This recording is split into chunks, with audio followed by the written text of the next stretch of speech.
seorang yang datang di zaman Umar radhiyallahu anhu. Orang ini teman-teman sekalian,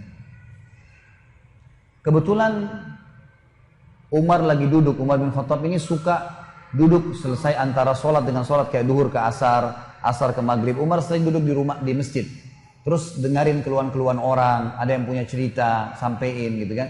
Ada yang salah, dia tegur gitu. Satu waktu Umar lagi duduk antara duhur sama asar di masjid, ada masuk orang dalam masjid Nabi SAW, kembar, persis sama pakaiannya, model pakaiannya, cara jalannya, postur tubuhnya, warna kulitnya, paras wajahnya, sama persis, kembar. Tapi kembarnya ini agak unik, sampai Umar bilang, Subhanallah, Maha Suci Allah, saya belum pernah melihat ada orang kembar seunik ini. Artinya tidak ada beda sama sekali, semuanya sama. Kata Umar, saya ingin bicara sama orang ini. Maka ada satu orang sahabat Umar mengatakan, saya panggil Amir Mu'minin. Dipanggillah. Datanglah dua orang itu. Yang satu depan, yang satu belakang. Lalu kata Umar, segala puji bagi Allah yang telah menciptakan kalian kembar seperti ini. Apakah yang di belakangmu itu adikmu? Kata yang di depan ini, bukan Amir Mu'minin. Ini anak saya. Anaknya. Umar bilang, Subhanallah. Lebih luar biasa lagi bagaimana Allah menciptakan anakmu persis seperti kamu. Tidak ada bedanya, kayak pinang dibelah dua kalau gitu. Sama persis. Kata orang itu, ya Amir Mu'minin, kalau anda dengar cerita lahirnya anak ini, anda lebih kagum dengan Allah. Kata Umar, sebentar, kumpul semua. Atau mesti disuruh kumpul. Dengarin nih kisahnya orang-orang ini. Kumpul semua.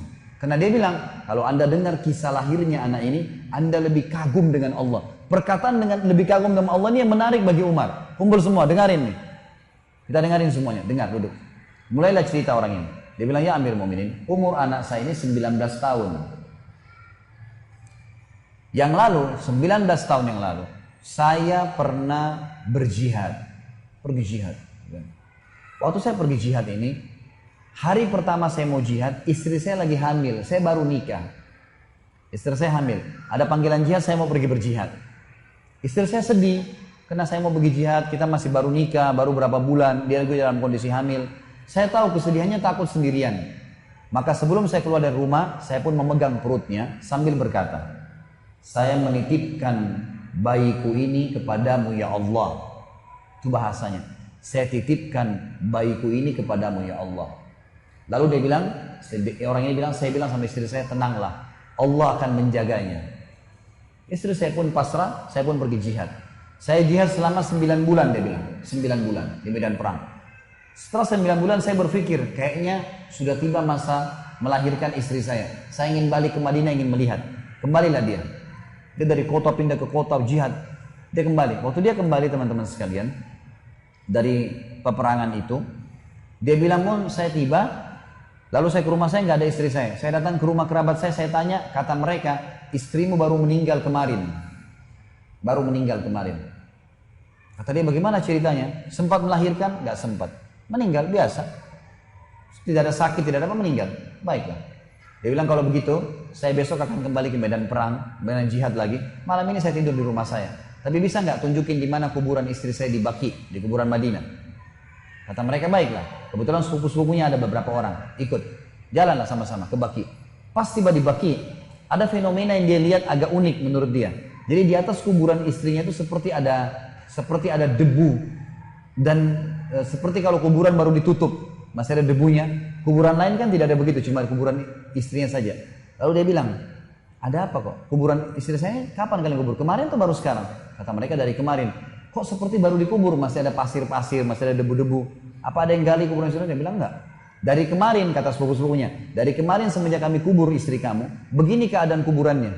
Bahkan kalau dari jauh, kelihatan sekali debu itu. Dari luar kuburan Baqi kelihatan sekali. Orang bisa tahu kayak seakan-akan kuburan baru ditutup.